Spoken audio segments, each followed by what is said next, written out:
What is up, my Work With Me crew? Today is Monday and I have another video for you to get some work done. Well, I chat about reseller topics. A lot of these are current events, things that are happening right now. So I've been putting some, research into these and also sharing comments and insight that you guys, the viewers, are sharing with me. If you're new to my channel, my name is Tabs and I'm a Canadian reseller. I'm a mom to two girls, a wife, I work part-time in a hospital, and I sell used clothing. It's my jam. I love it. And I like to do these types of videos where we can kind of, grow and share together as a community. Also, if you're wondering how to find these videos, if you check out my thumbnail, I usually have a WWM put on there. So that's an easy way to spot these videos. I also put them out every Monday. Okay, I'm going to jump right in because we have so many good topics as usual to cover. We're going to start with my life business update. So much has been going on and I'm going to kind of fill you guys in. I saw something crazy in a live show. I have a comment about poly mailers, a friendly reminder to anyone. We're going to chat about the emails that Poshmark has been sending out about overweight shipping. So LA Thrift has shared some, screenshots and some information. And I think it's just really valuable to pass this along and for us to discuss this because this is involving a lot of people. We are also going to talk about Rockstar Flipper did a video on knowing your numbers, and I actually feel like I've been referring to him a couple times recently, but he's had some content that I can really relate to, and I think that more people need to hear this message. I also had a message from Kathy about some Poshmark balance issues, which I think would be good for us to chat. I have a few more viewer comments that we're going to go over and questions that I think are just broad that more people have questions about. And yeah, so no shortage of topics. I promise every single one of these is going to be relatable, things that you have going on or have heard about. And we're going to jump right in. So first is my life business update. So life-wise, I was actually sick last week. I caught a cold. I did go in for a PCR test. It's negative, but I haven't been able to go to work just because my sinus cold was so bad last week. So I kind of stayed home. I did work on my business, but I did a lot of just kind of like resting, a little bit of preparation stuff that I had to do, some cleaning and that. But yeah, I didn't really accomplish too much when I look back to last week. I also found out that my mom, who's really quite sick, had tested positive for COVID on Friday. And that was super stressful this weekend. She was struggling a little bit with it. And Jeff and I have been kind of tossing around if I should be flying down there and what to do. But today I was kind of going to make that decision today, which is Sunday. I'm recording this on Sunday, that if I had to fly down, that I would book my tickets for tomorrow. But when I talked to them today, she was doing better. So I'm just so grateful that she's feeling better today and that she is on the mend. It didn't actually last too long for symptoms for her, but she was just super tired. She was having a little bit of troubles breathing, and it just really put the scare in me. So we're going to be heading down there in 2 weeks and we're going to spend a couple of days with them. So I'm just hoping that, we can have that time with my family. So it's been a really long week on the personal side. Now for the business side, I've been listing a ton. I listed a ton of stuff. I have so many items. Like I don't even want to call it a death pile, but just the items that were sitting to be listed. I was kind of lacking on listing for a couple weeks and was still doing a lot of sourcing.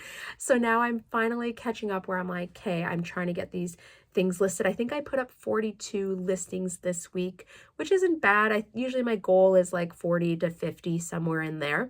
And sales have been okay. Now I sent a bunch of like 50% offers on Monday, which strum up some sales.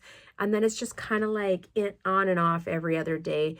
But total sales this week right now, I think are just under 1,200 gross, which isn't bad. It's not too bad, but I just feel like the number of items that have sold compared to what I've been listing the last 2 weeks just isn't, I don't even want to say it's sell-through rate, because I don't think it's like the items I'm listing. I think it's just people aren't spending as much money right now.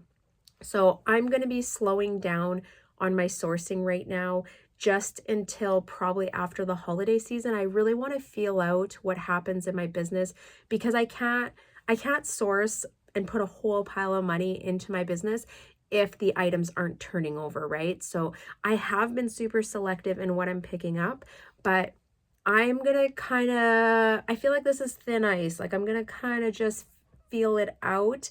I have a lot of good pieces to list. Maybe I'll shoot to list like 40 items a week right now, and that should carry me into the next year or into the new year, and hoping that everything just kind of picks up and continues on. And I do understand like $1,200 seems like a lot of money, but for the amount of pieces I've listed and the value of them, it's actually not that much, like not for the value of what I've been listing. So I was kind of expecting more, but yeah, I don't know. That's where it's at. I'm being completely honest with you guys and not complaining. I'm very grateful for all the sales. I know there's been some people that are like, all you do is complain.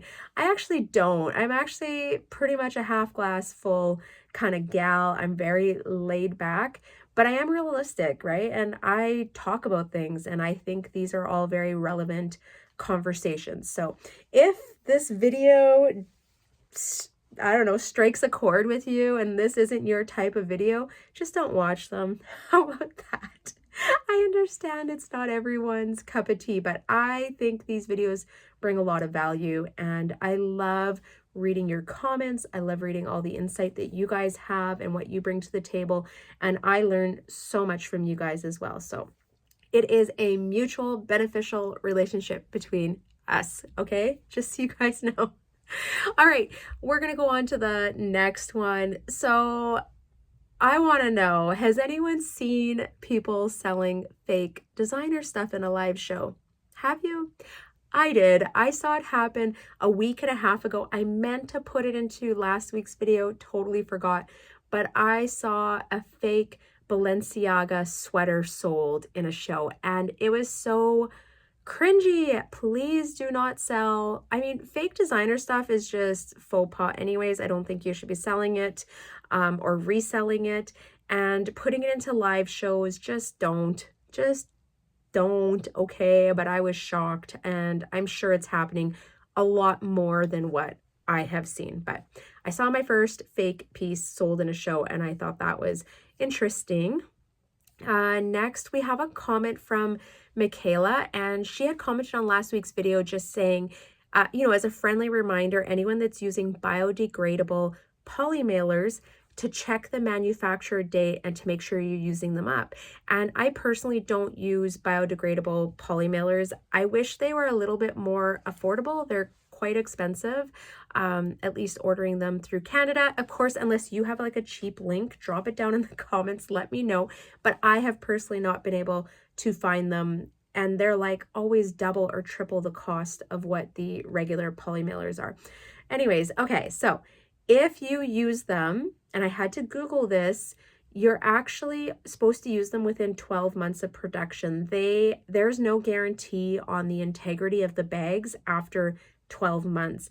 So if you have purchased poly mailers, make sure that you are like biodegradable poly mailers, make sure you are checking what the manufacturer date is and that you're using them up. And then I think kind of a good tip for this would be maybe looking at how many sales you make a month, and then times that by 6, and maybe only ordering like 6 months at a time. That way you don't end up in the situation where your poly mailers may be biodegrading on their way to their potential buyer. And then I think while we're on the subject, we are now into the winter months. It's cold, it's wet, it's snowy. Make sure that you are packaging items really well. So typically I do not bag items and then put them in a poly mailer. But in winter months, I start to do that because I've had people complain that their poly mailer was maybe left on, a front step in snow, things like that, or maybe water kind of got in. Also with boxes, I feel like boxes really aren't waterproof. So if you are packing items, I know it's not overly environmentally friendly. That was a weird sentence, but we just want to make sure the items are getting there safe, that they're not getting damaged. And, the next couple months is really where I feel like we get the most cases about damaged goods from shipping. So yeah, just being cautious and that you're shipping with care and you're protecting your items good. And they're going to get tossed around a lot in the next month. Like packages are crazy. Like I just like even the path that they follow getting to the end consumer, it's so crazy. All right, next topic, LA Thrift. She had an interesting story, and I'm going to kind of read my blurb because there was a bunch of stuff in it. So she received a few emails from Poshmark that her items were overweight when being shipped. She started weighing them and still received the message. Now, she did contact Poshmark, gave them proof of additional postage. Also, she had taken a picture of weighing the item, showing how much it weighed. And Posh apologized to her and stated that they would unrestrict her account. And she was like, whoa, whoa, whoa, wait a second. Unrestrict my account? And apparently they are, if they're sending out multiple emails, they're starting to restrict counts. So at the end, I'm going to go through the process. She did do screenshots on how to check to see if your count is restricted, and we'll go over theirs. But number one, she said she had no idea that her account was being restricted, which is kind of worrisome that they didn't reach out to her and they're like, hey, your account is restricted. This is what you need to do. I think eBay will actually send you an email letting you know that you are no longer a top rated seller. Like, correct me if I'm wrong. I feel like there's communication that comes from eBay. So I would hope that they would, but they didn't, and she had no idea. Number two is she had questioned, is this similar to like the infamous shadow banning? So Poshmark is famous for shadow banning people that overshare or have too much activity on the app. And it's really like a funny thing that lots of poshers laugh about because they don't actually physically tell us what is the max amount. It's like an imaginary number. But if you cross that amount, so say, I usually say it's like 8,500, although I've heard people that share their closet like 8 to 11,000 shares a day. I don't know. I don't go past 8,500. But if you surpass their magical amount, they will actually put you into Poshmark jail. And when you're in that, your account's restricted, you can't do activities. But yeah, it does affect your account. So yeah, she was like, it was just crazy how her account was put into this restricted mode, but she had no idea it was there. So through the email, they also sent her directions on how to check it. So they said, to reinstate your account, if you're using your phone on the app, so we'll go over the app on your phone and then we'll go over the website if you're on your computer. So on your phone, go to your account tab, which is like at your username, select Poshmark Support Center. I think that's down at the bottom. Then you're going to do select manage account status and you would select reinstate my account. So when I went to go check mine said to permanently delete your account, which makes me think that my account's not restricted. That's why that option didn't show up for me. But if you are in a restricted mode, I imagine it's going to say there to reinstate your account. And then if you're doing it on your computer, you're supposed to select your profile picture at the top right of the page, select account settings from the drop-down menu, select manage account status, and then select reinstate my account. Their note after they gave her these directions were, please keep in mind that if you continue to ship overweight packages without upgrading the shipping labels, your account may be restricted. She was like, I just showed you guys, I am not doing this. Like, I have been paying. So, this is like, she was really putting a lot of thought. She's like, this is my livelihood. This is my business. If they suspend my account, I'm going to be screwed. So she started to do some further digging. And I think to me, like, the plot thickened because she talked with her friend that works at USPS. Now, I should also state all the overweight emails, I think they were only being sent to Americans. I haven't heard of any Canadians that have received these emails. If you're a Canadian and you have received this email, drop it in the comments and let us know, because I personally haven't. I don't typically send out a lot of heavy packages, and that could be why, but I think it's a USPS issue.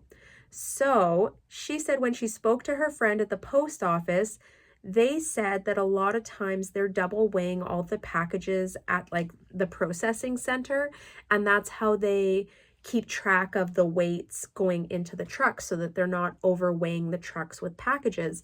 And this person had said sometimes, poly mailers or whatever, things are stuck together as they're getting scanned, and that could be why the weights were off.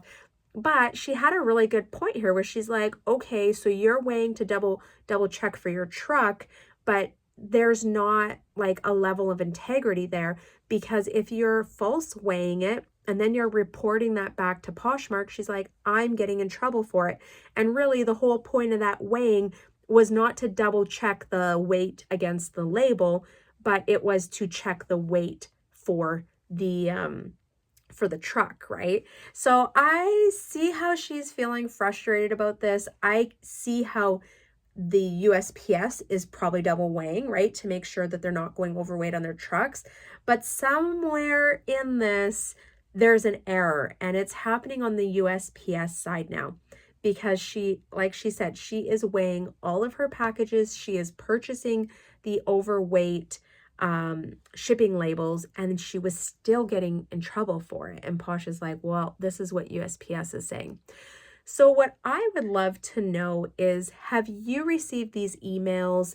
Have you been double weighing your packages? Are you purchasing overweight shipping labels? Were you still receiving these emails after complying with Poshmark? But yeah, tell me, drop in the comments. I want to hear what's happening with you guys, because this doesn't affect us, I think, in Canada, and I have not received one of these emails. This is really all the data I have, but I know that they are sending these out to a lot of big sellers, and there's a lot of people a little concerned right now because their livelihoods, their bills, their mortgage, everything is paid off of, reselling, and Poshmark is probably a big part of their business. So yeah, I would love to hear. LA Thrift, if you're watching this, please give us a bit of a follow-up on if you found anything else out. This was probably like the end point where I was following the story. I haven't seen anything else, but like I said, I've had a lot of other stuff going on in my personal life, so I haven't been on social media as much. And then she also has a YouTube short, and I'm going to drop the link down below in the description so you guys can watch it if you want to hear what she had to say and listen to the whole story. All right, moving along. So Kathy messaged in the last video, and she said she noticed $50 disappear from her Posh balance. And she emailed Poshmark to look into it, and they said that everything was correct on their end. And she was really confused because she was like, how did this go missing? It doesn't make sense, whether the day before it was sitting there and then, $50 was just missing out of her total. I think there's a few reasons, actually not a few. I feel like there's one reason that I could think of, and it would be that someone had maybe opened a case or canceled a sale and Poshmark took the money back. So if you ever see something like this happen, go into your solds and filter by canceled, and you'll be able to see if anyone's canceled. Someone actually mentioned this on Instagram a little while ago, and you may be surprised. There may be canceled sales in there that you are not aware of that Poshmark canceled at some point. I did go back. I think I found one, but Poshmark actually had already paid me out, and in the comments paid out the buyer as well, but ended up canceling the sale. It was so weird. But yeah, the person that shared this on Instagram had said they found like 2 or 3 cancellations that they had no idea about. So I would go back and see if you had a surprise sale that was canceled that maybe you missed or you didn't know about. And then the other thing I want to throw out, and I've said this a couple times, do not use Poshmark as your savings account. So I do not recommend leaving your balances in there. I usually cash mine out every 2 to 3 days. And because it takes, they say 1 to 3 days for them to process the payment, I find if I'm doing it every like 3 days, I almost have a rotating payment popping into my business bank account. So it also is a nice way to keep that money going through. But I used to let the money build up like once a week, and I just so I could see, the big total of what my balance was and what I was getting paid out. But I don't do that anymore. And if something were to ever happen to Poshmark, I don't know. You're leaving your money in their hands. You're better off to take it out. Now, while we're on this topic, man, there's been like just so many discussions in the comments and in my Instagram DMs, but Anna had mentioned something to me. So we don't have instant cash out in Canada yet, but I know in the States that you guys do. So she said, I think there's like a couple different levels, but you can pay $2 and it's like basically an instant transfer. So something she said that she's noticed, and I don't know, maybe other people have noticed this too, but she said she feels like since they rolled this out, that if she does the old way where it's like wait for them to deposit into your bank account, that it's now taking longer. Like she's like, I feel like it's 3 to 5 days. And that's what's really pushing people to pay the $2 to get the instant transfer. And I was like, okay, let's just be honest. I don't think I would put it past Poshmark to do something like that. But that was very interesting. And again, we don't have access to this, so I can't look at my own data. The only option we have is like the bank request or whatever. And ours says 1 to 3 days. Typically mine is within the next day, up to maybe 2 days. I rarely wait 3 days for that transfer. So it hasn't really bugged me yet. But if you are down in the States and you've been using that instant transfer and you've also used the one where you wait for them to deposit in your bank, have you noticed a change in the amount of days that it's taking for them to deposit that money? This is just like easy poll survey. I would love to know. And I think it would also, I bet you Anna would love to know, because she was like, maybe I'm just imagining this, but she was like, I feel like I'm noticing a difference in how many days it's taking now. So yeah, that's some food for thought for sure.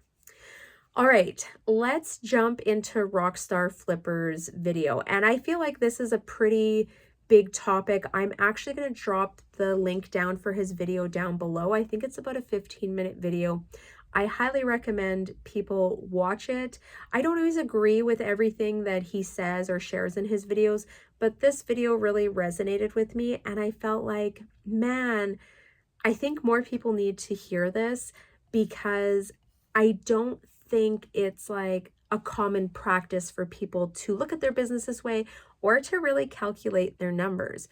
So basically, he said he was in a Facebook group. Someone had posted their, lifetime gross sales from Poshmark, where they say like how much you've sold on Poshmark since you started. And he said the number, I think it was like around 90,000 or something. So she was just being happy. She's, never thought that I could make this much money, da da da da. Well, below, people were like, there was two different types of people. There's the people that are like, oh my gosh, that's so crazy, your goals, blah, blah, blah. And then there were people that were like, how many years have you been selling? What is the time frame? What is your cost of goods? How many items have you, like, they were just asking more detailed questions. And this is where he had stepped in. So he basically broke down her numbers and went all the way down into like hourly wage, and everyone kind of booed him out of the group. I think he even got kicked out of the group. But I found it entertaining because he had very valid points. Like, I actually agree with him. And this is something that I calculate probably monthly, and I just kind of go over my numbers.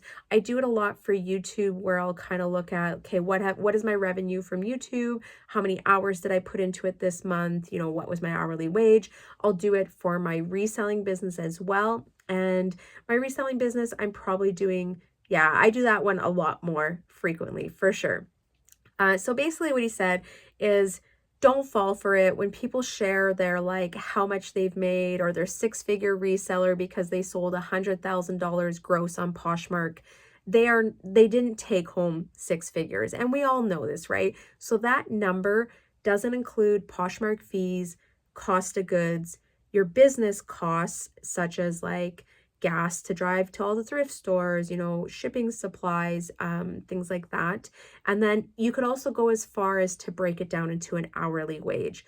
Now, he shares his numbers, and I feel like mine are pretty close. So when I looked at last year's numbers after my accountant was done, my net is about 50% of my gross. So if I grossed, we'll say $50,000, I sold $50,000 worth of items, my net was 25,000. So that was after my cost of goods, after Poshmark's 20%, and then after all the costs of running my business. And then obviously I'm paying income tax as well on that 25,000, right? So just to put the numbers into perspective, and I'm just kind of like giving you guys some example numbers. Now, something else that I think a lot of people don't realize is that if you also work full-time or part-time, this additional income is added to your original income. So say you have a job where you make 50,000 a year and then you add on this 25,000 after all the costs, that gives you a $75,000 salary, right? Or whatever, yearly wage. You will pay taxes based on the income bracket that you fall into. And I think where you have to be careful of is if you are also working another job, is that where is that cusp? Where is that next income bracket? And does your reselling push you into that next tax bracket where you're actually going to pay a higher percentage and income tax? Now, this is just food for thought. I had spoken with my accountant on where that point was, and he said I was pretty safe. So I just want, more thought going into what your business is making, and then what does that work into your net. And then what you could also do is go one step further and calculate how many hours you put in. So for me, it's a lot easier to calculate this on a monthly I'm like tongue-tied right now, in a monthly base. So I can look at what are my gross sales, what were my cost of sales or my cost of goods for this month, any of my business costs, and then how many hours that I put into my business. And once I have my net number, I like to always divide that by how many hours in the month that I had committed to my business, and then kind of just calculating out my hourly wage, which for me, I have to be making, like, this is just my own personal number, I want to be making over $20, $25 an hour. If I am making $15 an hour, it's not worth it to me. I would be better off to pick up overtime at work and work at my other job. So I definitely have like a point where I'm like, hey, I need to make this much money for it to be worth doing it, because it does take a lot of time and it takes a lot of effort to be successful reselling. And we all know that it's not an easy job, right?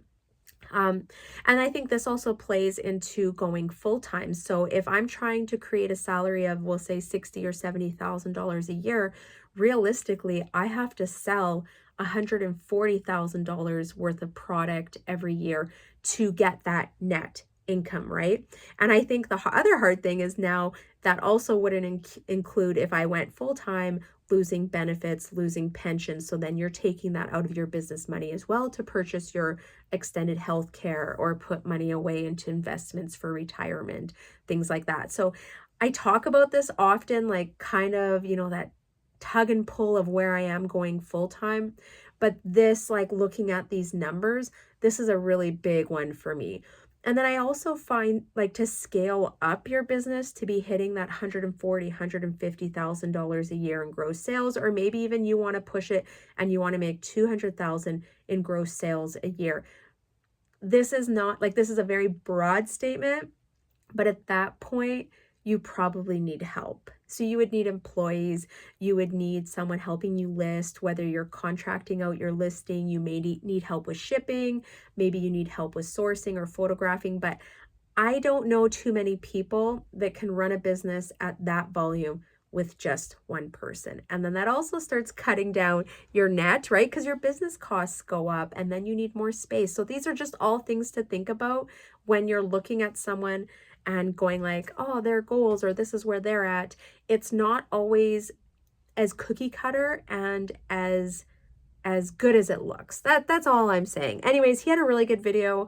I highly recommend it. I think there are other ways to diversify your business besides scaling up your reselling, but I think teach their own, right? We can all do something different and individual and still be successful. And everyone has different levels of success, which that's what I love about reselling. But yeah, I'm going to drop that link down below. If you are unsure of your numbers and you don't even know where to start, or you're enjoying this conversation, you're like, you know what? I think I need to get a better grasp on this. I would watch his video. He's just got some really good points in there that I thought so. Okay, we're gonna keep moving on. That one was like, yeah, that one was a pretty big one. And I thought that was a great topic for us to cover. So I have a comment here from someone. I'm just gonna make it a little bit bigger, and it was from Chanel the Poston. I don't know how to say that. Anyway, she said, Tabs, I need to ask your thoughts and what you would do in a situation like this. She said she's from Canada, and a buyer interested in a bundle ended up finding them on IG and asking them to private sale it, and so they could save on shipping. She said she wasn't comfortable taking the sale off of Poshmark. And she said, you know, obviously the shipping rate is much better on Poshmark anyways. And then she said, which I agree, I 100% agree. If you're selling it on Poshmark, that is the best shipping rate. She said she also had another buyer who wants her to contact them via text and left their cell phone number, and they want to see more photos and discuss it. And she said, what would you do and how do you handle these outside buyers? And then she'd asked if I could cover this in a video. And of course I will, because I think that this is the season where it's happening. So people, often scammers, are trying to get you to take the sale off of Poshmark because you no longer have protection, right? So they're gonna, you know, I would love to pay outside of the app. You won't have to pay fees. I can get a better discount in shipping, but it's just scammy, okay? It is in your best interest to sell the items either on Poshmark, eBay, or some sort of platform, because they're going to give you an insurance basically, right? They're saying you ship out the item, you're going to get the money. If not, you're going to get your money back and whatever, or you'll get your item back and they don't pay, whatever, right? But they're basically mediating the sale.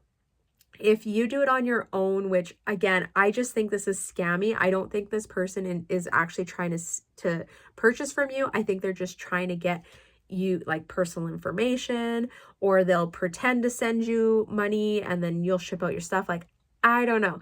I guess I don't have a lot of experience. I don't receive these messages very often, but if you have something to add or you receive these messages, drop them down below. Share your crazy stories about scammers on Poshmark, because I think that this is good for new resellers to read and know all the different scams that are running.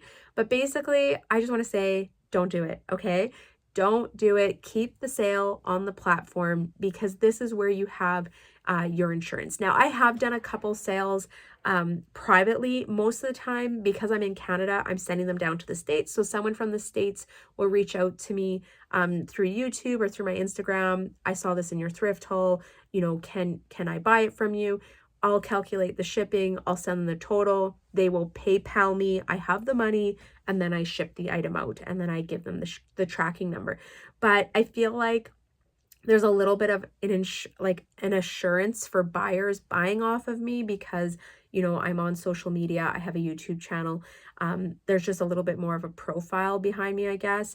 But I would be wary doing it. And I typically don't do that in Canada. If someone wants to buy off Canada, the items are on Poshmark, or they can buy them off eBay as well. So yeah, I hope that answers. And if you have any stories, drop them below, or if you have anything you want to add, because I think many of you have like important tips or stories that you could share that will help newer resellers as well. I just don't have enough stories, or I feel like maybe I've just been reselling for so long I can't remember. I don't get a lot of scams anymore. But on the topic of scams, Anna and Tom Powers had sent me this, and they commented they just had a new scam, and I've never heard of this. So they said they listed two smaller items, same brand and style, but different colors. Someone put both in their bundle. She said, I sent them a deep discount because I was trying to move the items before Christmas, which makes sense. The person let the offer expire and sent a low offer for the one item. I decided to just accept and be happy with the sale, which, trust me, I have been there. The person came back to me within 3 hours and asked if I could send the other one as a Christmas gift. I went back to clarify to see if she wanted the other color shipped instead, but she came back and asked if I'd give her the other one too, as well as a Xmas gift for her father who is in the hospital. And she said, by the way, both were new with tags. She said it threw her for a loop and wondered if anyone else has experienced this or if it was an isolated incident. Now, to me, this screams scam. Like, I think they knew what they were doing and they may be trying to do this to other people.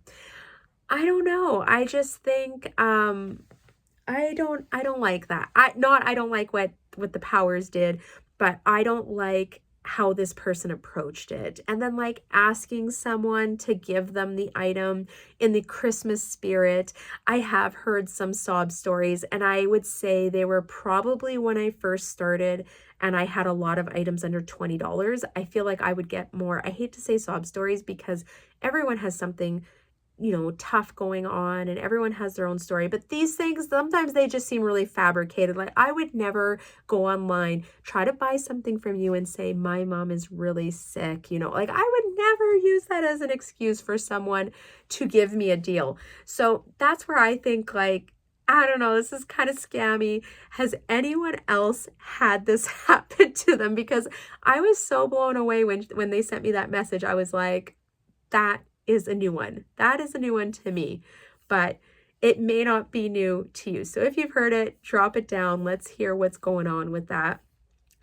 I also wanted to discuss something else.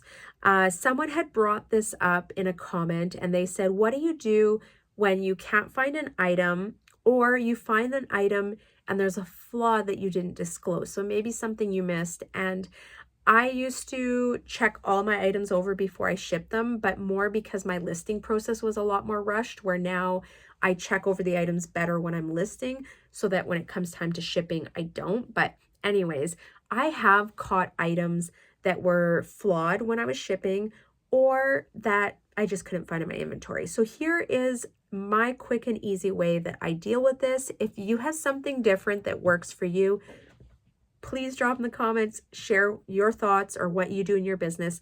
So for me, what I will do, if it's a flaw, I'll reach out to them and say, hey, I just want to let you know, I was going over, we'll say, these pair of jeans. There's actually a rip in this spot.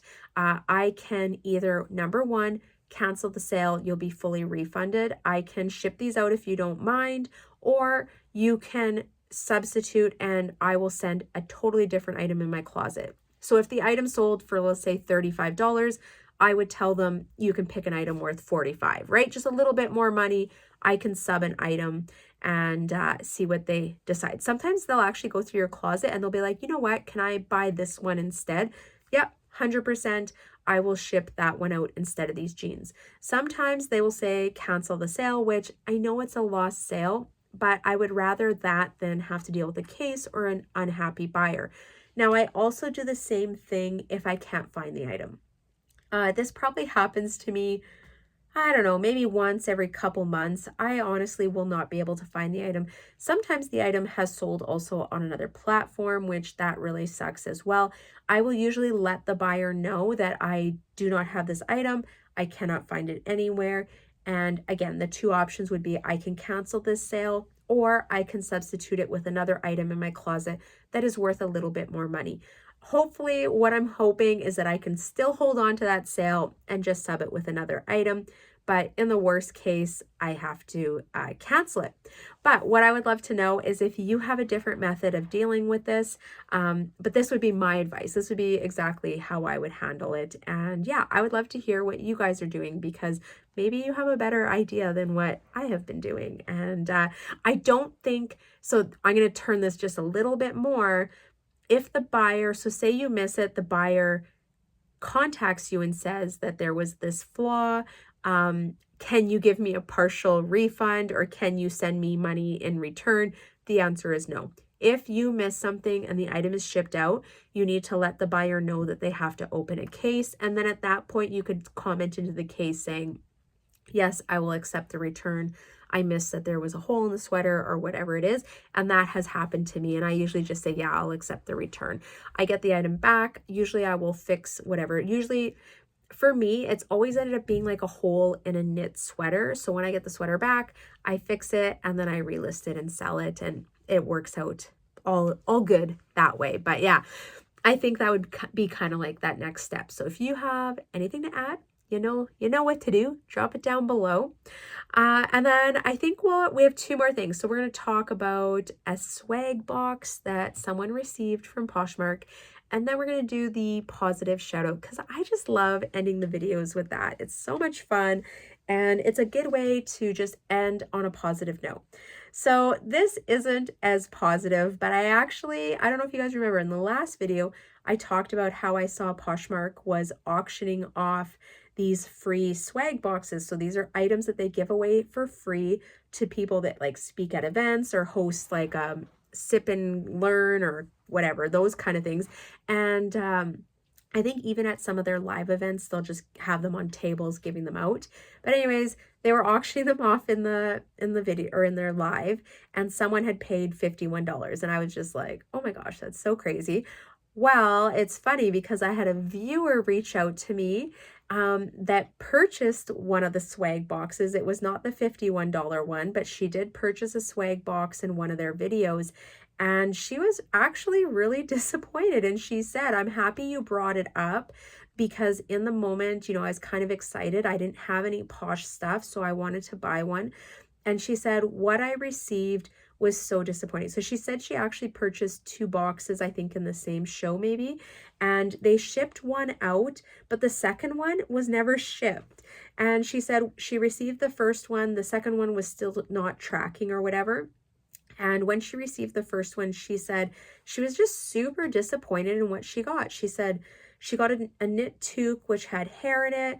She got like some mugs, I think pens, things like the mugs, the coffee, there was like a coffee mug and maybe a tumbler. Both of them had like scratches and damage and scuffs on them. The pens all looked like they had been kind of, placed on display somewhere, or people had been using them. And then she got a stack of maybe, I think poly mailers. I feel like it was poly mailers. And she said it looked like coffee had been spilt on them. So she was like, I don't know where they collected all these items, but none of this stuff was new. She said it very much all had been out somewhere, and she was really disappointed. So she said she did reach out to them. They refunded her the amount for the first box. And she said, yeah, the second box didn't even ship, which they just canceled on their end as well. So she was like, it was so weird, because she said, I didn't even get the second box. So yeah, we had a really good discussion on Instagram in my comment, like in my DM, but I just kind of felt for her. And she said, when you talked about it, she said, I didn't realize that that's what those items were from. And she just kind of felt like, I don't know, like kind of taken advantage of, because she did pay for it, but she didn't get new stuff. And I'll be honest, I wasn't surprised.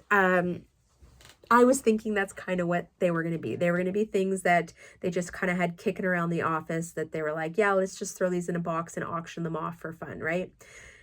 But my 2 cents is those items should be given away with items that they sell. So if they're selling a bunch of their own personal clothes on a headquarters live show, why not toss the toque in? Why not give people some free markers, pens, stickers, whatever? You guys are giving this stuff away anyways. So just throw it in with the stuff that you're selling, and give it away. Keep giving it away. Don't start charging people for that stuff. But yeah, that's, again, that whole topic just doesn't sit well with me, doesn't rub me the right way, but whatever. I'm just putting this out as a cautionary warning. Be careful if you are bidding on those swag boxes, and better yet, just don't pay for it. Wait till there's an event, go to an event, get some free stuff, or you can volunteer to host a sip and learn or listing party. I don't know. They have some different campaigns of stuff that you can do, and they will send you out a box for free. Okay, let's go into my favorite part of the video, and we are going to do shout out, positive shout out. I want to hear a win. This could be a win in your personal life. Maybe it's a win in your business. Whatever it is, this is where you get to shout out something exciting that you're happy or proud about. And for me this week, it's going to be number one. I hit my list. I'm shouting out two, and you can shout as many things as you want, but I have two things that I'm really happy about. Number one is I listed 42 items even though I was sick, and I think that's just a huge thing. I'm so happy for that. I need to stay consistent with listings so that I can still have sales coming through, and I do a lot of relisting, like delist, relist with Prime Lister as my cross-listing software. But I do think you got to put fresh items in your closet too.